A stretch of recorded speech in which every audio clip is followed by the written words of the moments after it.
அனைவருக்கும் வணக்கம். எங்கும் நிறைந்திருக்கும் குருவினர்களோடும் திருவினர்களோடும் அட்சலக்கண பദ്ധதியோட ஸ்ரீ குரு சிவகாசி காளிமுத்து. அட்சலக்கண பദ്ധதி அப்படிங்கிற ஜோட முறையில நம்மளுடைய கடந்த காலத்தை ஆய்வு பண்ண முடியும்.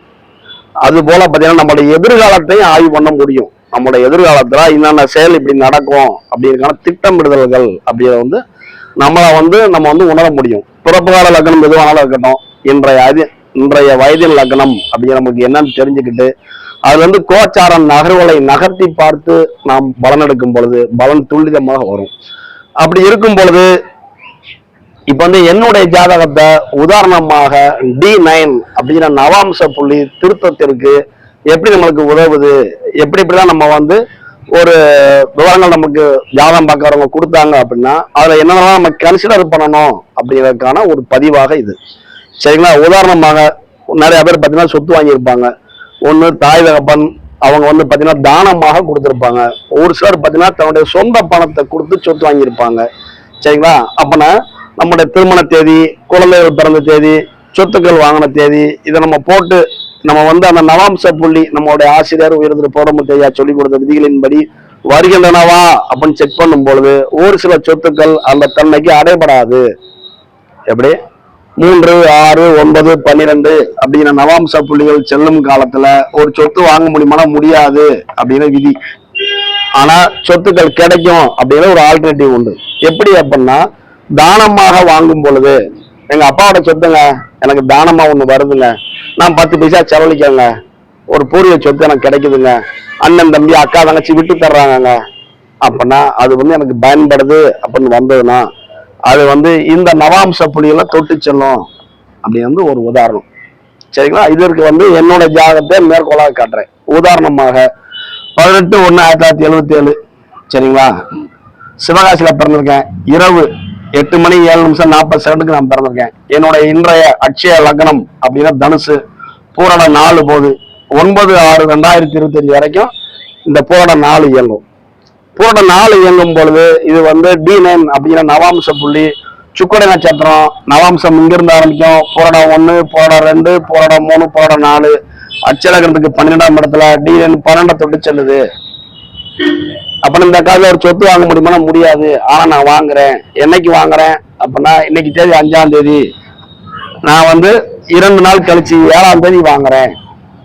எப்படி 7ஆம் தேதி நான் வாங்குறேன். 7/4/2025 வருகின்ற திங்கக்கிழமை. இன்னைக்கு சனிக்கிழமை. சரிங்களா? திங்கக்கிழமை காலையில ஒரு 10 மணிக்கு 10:30 பதிவு வச்சிருக்கோம். சரிங்களா? இது என்னுடைய தாய் அப்புறம் நம்ம நின்று பேசிட்டு இருக்கோம்ல, இது எங்க அம்மா அப்பா கட்டி கொடுத்தது, எங்க அம்மா கெட்டினது. சரிங்களா? எங்க அம்மா அப்பா பேர்ல ஜாயிண்டா ஒரு பத்திரம் இருந்தது. அப்பா இறந்து 36 வருஷம் ஆச்சு, அம்மா இறந்து 10-12 வருஷம் மேல ஆச்சு. இப்பதான் பத்திரம் பதிவு பண்ணணும் முயற்சி பண்ணோம். என்னுடைய அண்ணன்கள் 2 பேர் இருக்கிறாங்க. அவங்களும் நானும் சேர்ந்து கூட்டாக எங்க அம்மா பேர் ஜெயலட்சுமி அப்படிங்கிற பேர்ல வாட்ஸ்அப் குரூப் ஓபன் பண்ணோம். 11/12/2024 ஓபன் பண்ணி இன்னைக்கு இந்த வாட்ஸ்அப் குரூப் செயல்பட்டு இருக்கு. இதுல பாத்தீங்கன்னா அன்றாடம் என்ன நிகழ்வு நடக்குது சொத்துக்கள் சம்பந்தமான அப்படிங்கிறது நிறைய டாக்குமெண்ட் பிரச்சனை நிறைய இருந்தது. ஏன்னா என்னுடைய ஜாதகத்துல செவ்வாய் புதன் இணைவாகி தனுசுல இருப்பாங்க. அதனால பாத்தீங்கன்னா டாக்குமெண்ட் பிரச்சனை இருக்கணும், சொத்துக்கள் வாங்குற இருந்தது. அது மாதிரி நிறைய இருந்தது. ஒன்னொன்னா சரி பண்ணி கொண்டு வந்துட்டோம். அப்படின்னா அப்படி இருக்கும் பொழுது இன்றைய தேதி 5/4/2025 நமக்கு 6ஆம் மாசத்துல நிறைவடையும் சொல்றோம். அப்ப இதுல ஒரு சிலருக்கு ஒரு எண்ணங்கள் வந்துடும். ஏப்ரல், மே, ஜூன் அப்படின்னா 3 மாதங்கள் இருக்கு. சரிங்களா? புரட நட்சத்திரம் 4ஆம் மாதம் முடிய. அப்ப இந்த 3 நிமிடங்களை அட்ஜஸ்ட் பண்ணா டீன் எங்க போயிடும்? பூரணம் 4ங்கிறது மாறி உத்திராடம் 1ன்னு வந்துடும். அப்புறம் டீன் லக்னத்துல வந்துருமே. அப்பனா அவங்க ஜாதத்துக்கு நேர திருத்தம் பண்ணா சரியாயிடுங்கிற எண்ணங்கள் சாதாரணமா எல்லாருக்கும் வருமா வராதா? அப்படி இருக்கும் பொழுது அது இல்லை அப்படிங்கிறதுக்கு நான் ஒரு உதாரண விளக்கம் சொல்ல போறேன். எப்படி நாம் செய்கின்ற விஷயங்கள் நம்முடைய ஜாதகம் சரிதானா அப்படிங்கிறத கோச்சாரத்துல இருக்கிற 9 கிரகங்கள் துல்லியமா சொல்லுவாங்க. அதனால நம்ம எப்பயுமே ஒரு பலன் எடுக்கும் பொழுது பேசிக் படி பாயிண்ட் எடுக்கணும், அட்வான்ஸ் கிளாஸ் படி பாயிண்ட் எடுக்கணும். எடுத்துட்டு 2ஐயும் கம்பைன் பண்ணி கோச்சாரத்தையும் கம்பைன் பண்ணி இன்னைக்கு இந்த ஜாதகம் இது நடக்குது அப்படின்னு சொல்றப்ப ஒரு மன நிறைவு கிடைக்கும். எப்படிங்க? நான் ஒரு டிஃபன் கடையில போய் சாப்பிட்றேங்க, இட்லி தோசை பூரி சாப்பிட்றேங்க.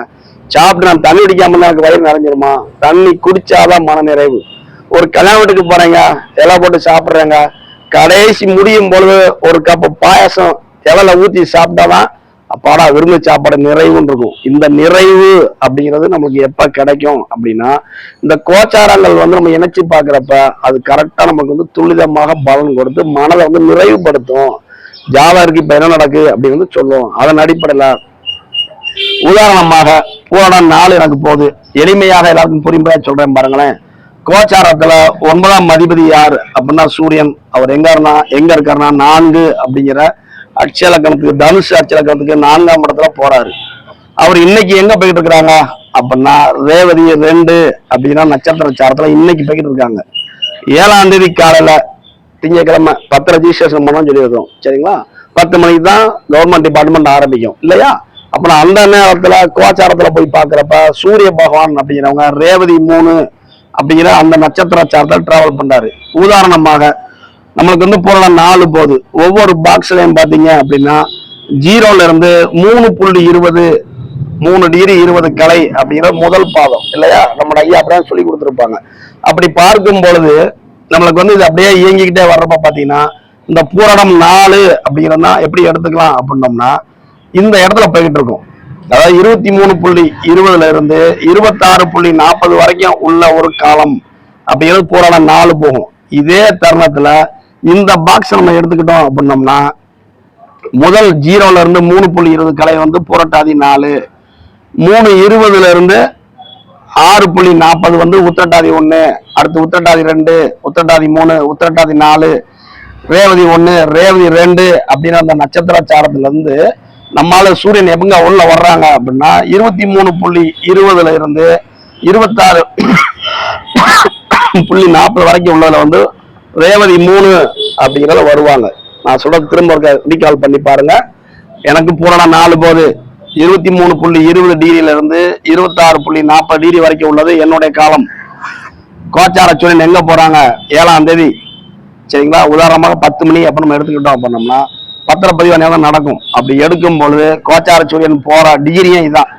அப்பனா ரேவதி 3 அப்படிங்கிற நட்சத்திர சாரத்துல அவர் போறாரு. எப்படி எடுத்தோம்? டிகிரி வயசு எடுத்தோம். 12 கட்டத்துக்கு ஒரு டிகிரி கணக்கு போகுது. நான் இங்க இருந்து இந்த பார்வையில இந்த ஒரு கட்டடத்தை பாக்குறேன், என்னோட கதிர்வீச்சு இப்படி போகுது அப்படின்னு அந்த தன்மை. சரிங்களா? அப்பனா கோச்சார சூரியன் 9ஆம் அதிபதியாக இருந்து 4ஆம் வீட்டுல போறனால எனக்கு வந்து ஒரு சொத்து கிடைக்குது. இது எப்படி கிடைக்குது?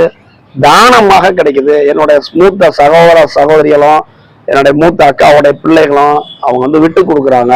மாமா நல்லா இருக்கட்டும் அப்படின்னு, எனக்கு 10 பைசா வேண்டாம், சொத்து பங்கு பாகம் பிரிக்கலாம், நாங்க வந்து கையெழுத்து போட்டு தர்றோம் அப்படின்னு மூத்த அண்ணனும் மூத்த அக்காவும் எனக்கு விட்டு தர்றாங்க. அப்படின்னா இதுல என்ன புரிஞ்சுக்கணும்னா, ஒரு வீடு சின்னதா இருக்கிற ஒரு வீடு 3 வீடுகளாக இருக்கு. 3 அண்ணன் தம்பிகள் பிரிக்கிறோம். அக்காமார்களும் ஒரு சில விஷயத்துக்கு விட்டு கொடுத்து கையெழுத்து போட்டு தர்றாங்க. இந்த செயல் எல்லாமே பாத்தீங்கன்னா இவ்வளவு நாள நடக்கலைங்க. நல்லா கேட்டுக்கோங்க. இப்ப சூரியன் அப்படிங்கிறவரு இந்த பாக்ஸ்குள்ள வந்துட்டாரு. சரிங்களா? இப்ப வந்து பாத்தீங்கன்னா பங்குனி மாசம் பாதியை தாண்டிடுச்சு. இந்த சூரியன் உள்ள வந்தனமே இந்த செயல் நடந்துக்கலாம்ல, நடக்கல. புதன் 7ஆம் அதிபதி 10ஆம் அதிபதி ஆகி இந்த பாக்ஸ்குள்ள இருக்கிறாரு. இப்ப வக்ரகதியா ரிவர்ஸ் போறாரு. இதே புதன் ரேவதி 3ல போறப்ப நமக்கு நடக்கல. சரிங்களா? அப்ப நம்ம என்ன சொல்ல வர்றோம் அப்படின்னா, ஒரு செயல் தானமாக பெறும் பொழுது 9 அப்படிங்கிறது தான தர்மங்கள் அப்படின்னு நம்ம ஆசிரியையா சொல்லுவாங்க. அப்படிங்கிறனால டிஎன் 12 போறப்ப நமக்கு இந்த சொத்து கிடைக்குது. ஆனா நான் இதுல வந்து உழைப்பு மட்டும்தான் கொடுத்துருக்கேன், அலைச்சல் மட்டும் தான் கொடுத்துருக்கேன். ஏன்னா அண்ணன்மார்கள் எல்லாருமே வெளியூர்ல இருக்காங்க. சரிங்களா? இந்த தருணத்துல பாத்தீங்கன்னா ஒரு பிப்ரவரி மாசம் நடக்கும் பொழுது, பிப்ரவரி 2024 நடக்கும் பொழுது என்னுடைய இளைய சகோதரன் ஒரு ஆள் என்ன சொன்னார்னா, என்னால மார்ச் மாசம் வரைக்கும் வர முடியாது, ஏப்ரல்ல தான் என்னால வர முடியும். அவர் வந்து வட மாநிலங்களுக்கு டிராவலிங் பண்ணிட்டே இருப்பாங்க. சரிங்களா? மாசத்துல 3 நாள் 4 நாள் ஊர்ல இருப்பாரு. அப்படின்னா மார்ச் 2 வரைக்கும் என்னால எங்க வர முடியாது. அதனால ஏப்ரல் மாசத்துல 4ஆம் தேதியில இருந்து 10ஆம் தேதிக்குள்ள என்னால வர முடியும் அப்படிங்கிற வந்து அவர் நோட்டிஃபை பண்ணாரு. இந்த தேதிக்குள்ள பத்திரப்பதிவு கொண்டு வா அப்படின்னாரு. அப்படி இருக்கும் பொழுது காலத்தின் சூழ்நிலை காரணமாக இன்னைக்கு தேதி வந்து 5ஆம் தேதி எங்க அண்ணன் நேற்று நைட்டு தான் ஊர்ல இருந்து இறங்கியிருக்காரு. இன்னும் உரையும் கூட எந்திரிக்கல. இந்த மாதிரி தான் பேசுவாரு என்கிட்ட. சரிங்களா? அட் பிரசன்ட் மதுரையில் இருக்கிறாரு. சரிங்களா? அப்ப நான் அவருக்கு கொடுத்த நிர்ணயம் என்ன? 4ஆம் தேதியில இருந்து 10ஆம் தேதி 6 நாள் கொடுத்துருக்காரு. அந்த 6 நாள்ல 7ஆம் தேதிங்கிறது திங்கட்கிழமை வருது, 9ஆம் தேதிங்கிறது வந்து பாத்தீங்கன்னா புதன்கிழமை வருது. அப்பனா 7ஆம் தேதி இல்ல 9ஆம் தேதி எப்ப நம்ம எடுத்துக்கிட்டோம், எடுக்கும் பொழுது வாரத்தின் முதல் நாளா இருக்கிற, அதாவது அரசாங்கத்திற்கு, சரிங்களா, அரசு பணியாளர்களுக்கு திங்கட்கிழமை வந்து முதல் நாளா எல்லாருமே டியூட்டில ஆஜராயிடுவாங்க. ஆனா அந்த தேதி நம்ம எடுத்துக்கிட்டோம். அப்புறம் எல்லாருமே வர்றேன்னு இருக்காங்க. பத்திரப்பதிவு எனக்கு முடிக்கிறதா இருக்கு. இதுல என்ன அப்படின்னா நேற்று வந்து பத்திரம் வாங்கி அந்த பிரிண்டிங் பண்ணுவாங்க பாத்தீங்களா, அந்த பத்திரத்தை எழுதுறது பத்திரப்பதிவாளர் எழுதுவாங்களா, அதை எழுதி முடிச்சாச்சு. அப்புறம் திங்கட்கிழமை வந்து எல்லாரும் அசம்பிள் ஆகி கையெழுத்து போட்டு ஒரு சொத்து வந்து நம்ம பேர்ல வரப்போகுது. அப்புறம் இந்த டிஎன் 12 போகின்ற காலங்கள் எதிர்காலத்திற்கான திட்டமிடுதல் அப்படிங்கிறதும், கோச்சாரத்துல குரு பகவான் 4ஆம் அதிபதி 6ல இருந்து பல்வேறு வகையான பிரச்சனை கொடுத்து நம்மளுக்கு எதிர்காலத்துக்கான சொத்தை உருவாக்கி கொடுத்தாரு அப்படிங்கிற உணர்றோம். இது வரைக்கும் அவங்க நல்லா புரிஞ்சிருக்கும். இதுல இன்னொரு பாயிண்ட் சொல்றேன் பாருங்க. என்னுடைய மனைவி அவங்களுக்கு வந்து பாத்தீங்கன்னா பூராடம் 1ஆம் பாதம் இயங்குது. அதை வந்து இப்ப ஸ்கிரீன் ஷேர் பண்றேன் சரிங்களா. அவங்களுக்கு வந்து பாத்தீங்கன்னா அவங்க பேர் வந்து பாலரசி சரிங்களா. 30/6/2025 வரைக்கும் இருக்கு. எனக்கு வந்து தினம் 4 போகுது. கோச்சார குரு 6ல இருக்காருங்க எனக்கு தெரிஞ்சுக்கிடுச்சு. நம்மளுக்கு சூழ்நிலை சரியில்லை, கடன் படுறோம், கஷ்டப்படுறோம், தேவையற்ற வீண் விரயங்கள் போங்கிற தன்மை எனக்கு வந்துட்டது. அப்ப நான் என்ன பண்ணேன்னா, நம்மளுடைய ஆசிரியர் என்ன சொல்லுவாங்கன்னா, வருகின்ற பணத்தை தங்கமாகவோ வெள்ளியாகவோ பணம் சம்பந்தமாக பிக்சட் டெபாசிட்டாக போட்டு வைங்க அப்படின்னு சொல்லுவாரு. அப்புறம் என்கிட்ட வயற பணம்லாம் செலவாயிரம் எனக்கு தெரியும். அப்ப நான் என்ன பண்ணேன் தெரியுமா, ஒரு எதிர்கால முதலீடாக 12 அப்படின்ற எதிர்கால முதலீடு அப்படின்னா என்னுடைய மனைவியின் பேர்ல ஒரு கோல்டு சம்பந்தமான ஒரு நிதி நிறுவனத்துல நான் பணம் போட்டேன். அது பாத்தீங்கன்னா 2/5/2025 இந்த டேட் வந்து மெச்சூரிட்டி ஆகுது. அவங்க வந்து போன் பண்ணி என்ன சொல்றாங்கன்னா, சார் அடுத்த மாசம் 2ஆம் தேதி நீங்க வந்து கோல்டு வாங்கிக்கணும்னு சொல்றாங்க.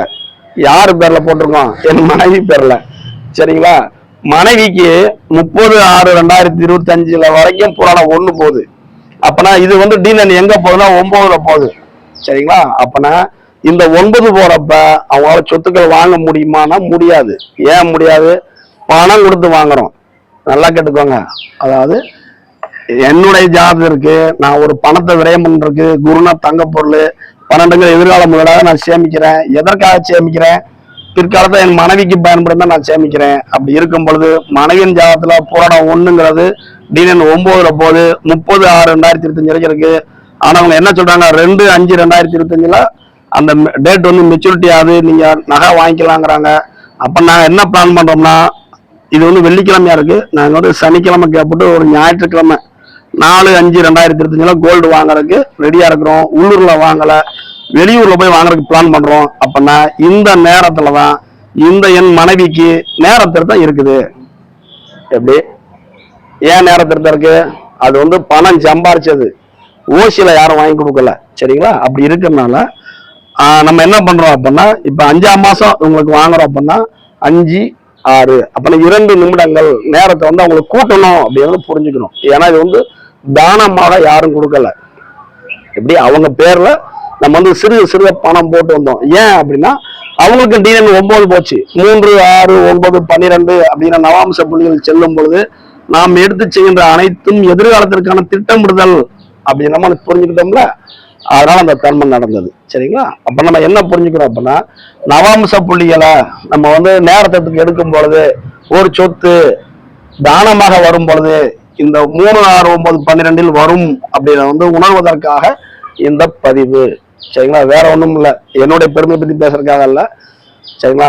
காந்தி வந்து நேர்மையா இருந்தாரு, மேல சட்டை போடாம இருந்தாரு, தேசப்பிதா அப்படின்னு வந்தாரு அப்படின்னா நம்மளுக்கு தெரியும். ஈவேரா பெரியசாமி ஐயா என்ன பண்ணாங்க அப்படின்னா, ஈவேரா பெரியார் ஐயா என்ன பண்ணாங்கன்னா, மதுபானம் ஒழிக்கிறதுக்காக, கள்ளுக்கடை ஒழிக்கிறதுக்காக தென்னந்தப்ப அழிச்சாருன்னு கேள்விப்பட்டிருப்போம். என்னால அப்படி எதுவும் செய்ய முடியாது. எனக்கு தெரிஞ்ச என்னோட ஜாதகத்தையும் எங்க குடும்ப விவரத்தையும் ஒரு பதிவா போடுறேன். இதை பார்த்து ஒரு 4 பேருக்கு வந்து பயன்படும் சரிங்களா. அப்ப நம்ம என்ன புரிஞ்சுக்கணும்னா, கோச்சார கிரகங்கள் நாம் எடுத்து செய்கின்ற ஒரு நட்சத்திர புள்ளி சரிதான் என்பதை ஊர்ஜிதப்படுத்துகின்றன. எப்படி எனக்கு போராடம் 4 தான் அப்படிங்கிறத யாரு சொல்றா, சூரியன் சொல்றாரு. எனக்கு காலிமத்து நீ கரெக்டாக போய்கிட்டு இருக்க, உனக்கு வந்து நேர திருத்தம் தேவையில்லை, நீ வாட்டுக்கு சடக்குன்னு போராடனா 4ல இருந்து உத்திராடம் 1ன்னு மாத்திராத அப்படின்னு யார் உணர்த்துறா, சூரியன் சொல்றாரு, நவகிரக தலைமை நாயகன் சரிங்களா. இப்படித்தாங்க நம்மளுக்கு வந்து நமக்கு நடந்துட்டு இருக்கா. ஏஎல்பி லக்னம் சரிதானா, ஏஎல்பி நட்சத்திர புள்ளி சரிதானா அப்படிங்கிறத நம்மளுக்கு நம்மளாவே ஃபியூச்சர்ல என்ன நடக்குன்னு கூட திட்டமிட்டு கொள்ள முடியும். இனிமேல் என்ன நடக்க போகுது அப்படிங்கிறத ஒரு பக்காவா பிளான் பண்ணி கூட நம்ம செஞ்சு கொள்ள முடியும். அப்படிப்பட்ட அற்புதமான ஜோடமுறை நடந்து முடிஞ்சிருச்சுங்க. Past is past. அதை போய் கிண்டி கேட்க நம்ம என்னென்ன செய்ய போறோம், ஃபியூச்சரை பார்ப்போங்க, பின்னாடி என்ன இருக்குன்னு பார்ப்போங்க. உதாரணமாக கோச்சார குரு பகவான் 14/5/2025 தனுசு நட்சத்திரத்துக்கு 7ஆம் இடத்துக்கு வர்றாங்க. இப்படி வரும் பொழுது 4ஆம் அதிபதி 7ல அவர் தன் பார்வையால ஒண்ணா பாக்குறாரு. அப்படிங்கிறனால அடுத்து வருகின்ற காலங்களும் 4 அப்படிங்கிற சொத்துக்கள் தனுசு இயல்பை கொண்டவங்களுக்கு வரப்போகின்ற காலம் அப்படின்னு புரிஞ்சுக்கணும். சரிங்களா? இதை பத்தி தனியா ஒரு வீடியோ போடுவோம், தனுசு இயல்பைக்கு கோச்சார குருவோட பலன்களை. அப்படி இருக்கிறதுனால நம்மளுக்கு வந்து இந்த புரள 4ங்கிறது நமக்கு எப்போ முடியுதுன்னு சொன்னோம், 9/6/2025 முடியுது. அது முடிஞ்ச அடுத்த உத்திராடம் 1ன்னு வரும்பொழுது இந்த கடவுளுடைய சக்தியால நம்ம மீண்டும் நல்லபடியா சொத்துக்கள் வாங்கக்கூடிய காலமா இருக்குங்கிற உணர்வோம். இதை நான் ஏன் சொல்றேன் அப்படின்னா, சொன்னா சிரிச்சிருவீங்க. கொரோனா லாக்டவுன் முடிஞ்சதுக்கு அப்புறம் 45 பவுன் நகையை வித்துட்டு கையில லிக்விட் கேஷ் வச்சுட்டு இருக்கப்ப நம்ம பௌடமூர்த்தி ஐயா ஃபோன் பண்ணாரு. சார், நீங்க வந்து ஏஎல்பி அச்சலக்கணபதி பாகம் 1 புக் வாங்கியிருக்கீங்க, நான் சிவகாசி வந்திருக்கிறேன், உங்களை பார்க்கலாமா அப்படின்னாரு. சரிங்களா? நான் சொன்னேன், என்ன சரிங்க அந்த புக் வச்சுருந்தாரு. நான் ஜோடம் சொல்லிக்கிட்டு இருக்கேன் அடியில, வாங்க உங்களை பார்ப்போம்னாரு. பஸ் ஸ்டாண்ட் பக்கத்துல மெயின் ரோட்ல இருந்து பார்த்தேன். சரிங்களா? அப்படி பார்க்கும் பொழுது என்ன கையும் பையும் பண்ணிக்கிட்டு இருக்கீங்க, அவசரமா இருக்கீங்களா என்னன்னாரு. இல்லை சார், என் வீட்டுக்காரம்மன் நகையை நான் வித்துட்டேன் சார், அது போய் பேங்க்ல கட்ட போறேன் சார். சரி சரி போய் கேட்டுங்கன்னாரு. அவனை அந்நேரம் நான் சொன்னேன், கோச்சார சனி போன எனக்கு சரியில்லை, அந்நேரம் வந்து கோச்சார சனி வந்து தனுசுல போய்கிட்டு இருந்தாரு. அப்புறம் எனக்கு 7 சனி நடக்குது, அதெல்லாம் நான் இப்படி கஷ்டப்படுறேன் அப்படின்னேன். அவர் சிரிச்சுட்டு வச்சுனாரு, அப்படிலாம் இல்லை தம்பி, இதுல நிறைய விவரம் இருக்கு, நீங்க ஏஎல்பி படிக்க வாங்க, வந்தீங்கன்னா நிறைய புரிஞ்சுக்கிட்டீங்க அப்படின்னாரு. சொல்லி சொன்னாரு. அவருக்கு அப்புறம் பார்த்தீங்கன்னா கிளாஸ், நம்ம பேசிக் கிளாஸ் படிக்கும் பொழுது அவங்க சொன்னாங்க, ஒரு சொத்தை விற்கணும்னு, ஒரு பில்டிங்கை விற்கணும்னு நான் முயற்சி பண்ணிட்டு இருந்தேன். அந்நேரம் அவங்க சொன்னாங்க, சொத்து விற்கட்டும், கடன் அடையட்டும், திரும்ப பார்த்தீங்கன்னா சொத்துக்கள் வாங்கக்கூடிய காலம் வருதாங்கிற பின்னாடி பாருங்க, உங்களுக்கு வாங்கக்கூடிய காலங்கள் இருந்ததுன்னா வாங்க வரும், அதனால இலக்கணை பத்தி கவலைப்படாதீங்க அப்படின்னாரு. நான் இன்னைக்கு வரைக்கும் எதையும் பெருசா எடுத்ததே கிடையாதுங்க. ஏன் அப்படின்னா, என்னுடைய பிறப்பு கால லக்னம் சிம்மம். அப்படி இருக்காங்க இந்த 2, 5, 8, 11 லக்னமாக கொண்டவங்க எதை பத்தியுமே கவலைப்பட மாட்டாங்க, சித்தம்போக்கு சிவம்போக்கமா இருப்பாங்க. நான் இன்னைக்கு வரைக்கும் அப்படித்தான் இருக்கேன். அதே மாதிரி பார்த்தீங்கன்னா அட்பர்சன்ட்ல கோச்சார செவ்வாய் இந்த 8ல போறனாலையும் இதற்கு முன்னாடி 7ல இருந்தாலும் என்னன்னே தெரியல, அளவு கடந்த கோபம் வருது. சரிங்களா? அதனால கன்வெர்ட் பண்ண முடியல. வீரபத்திர சம்பந்தமான பாடல்கள் வந்து நான் காதல கேட்டுக்கிட்டு இருக்கேன். இன்னைக்கு இப்போ கொஞ்சம் குறைஞ்சிருக்கு, கோபம் அதிகமா வருது. செவ்வாய் அச்சில வந்து 7ல 8லையும் போறப்ப கவனமா இருக்கணும், நமக்கு அந்த டென்ஷன் அதிகமா இருக்குது. சரிங்களா? இப்படிப்பட்ட அற்புதமான ஜோட முறை. Past is past, what is now, what is my future, இப்படின்னு தெரிஞ்சுக்கிட்டா போதுங்க. இதை தெரிஞ்சு நம்ம வாழ்க்கையை தற்காத்து கொண்டு போனாலே நம்ம வாழ்க்கை வந்து பிரகாசமாக இருக்கும் அப்படின்னு உணரணும். சரிங்களா? இப்படிப்பட்ட அற்புதமான ஜோட முறையை உருவாக்கிய நமது ஆசிரியர் விருது போடமுடிக்கு நம்ம நன்றி சொல்றோம். ஏன் இந்த பதிவு அப்படின்னோம்னா, பேசி படிச்சிட்டோம், அட்வான்ஸ் படிச்சிட்டோம். அப்படி இருக்கும்பொழுது நவாம்ச புள்ளி வச்சு நம்ம வந்து நேரத்திருத்தம் திருத்தும் பொழுது ஒரு சின்ன ஒரு கருத்து வேறுபாடு வருது. அப்படிங்கிறப்ப எப்படி ஒரு சொத்து வாங்கிக்கன்னு சொல்றாங்க, அது நவாம்சத்துல சரியா வரல அப்படின்னா, நீங்க அந்த சொத்து எப்படி வாங்கினீங்க அப்படின்னு ஒரு வார்த்தை கேட்டா அது வந்து நம்ம வாழ்க்கைக்கு பயன்படும் அப்படிங்கிறதுக்காக இந்த பதிவு. சரிங்களா? அனைவருக்கும் நன்றி. மூத்த குடும்பமாக நம்ம நன்றி சொல்றோம், நம்ம ஐயாவுக்கு நன்றி சொல்றோம். நம்ம சேனல் கொஞ்சம் சிம்பிள் வீடியோஸ் வரும், லைக் பண்ணுங்க, ஷேர் பண்ணுங்க, சப்ஸ்கிரைப் பண்ணுங்க. இந்த பிரபஞ்சத்தின் அருளால அனைத்தும் நல்லதாக நடக்கும். அனைவருக்கும் நன்றி. வாழ்க வளமுடன்.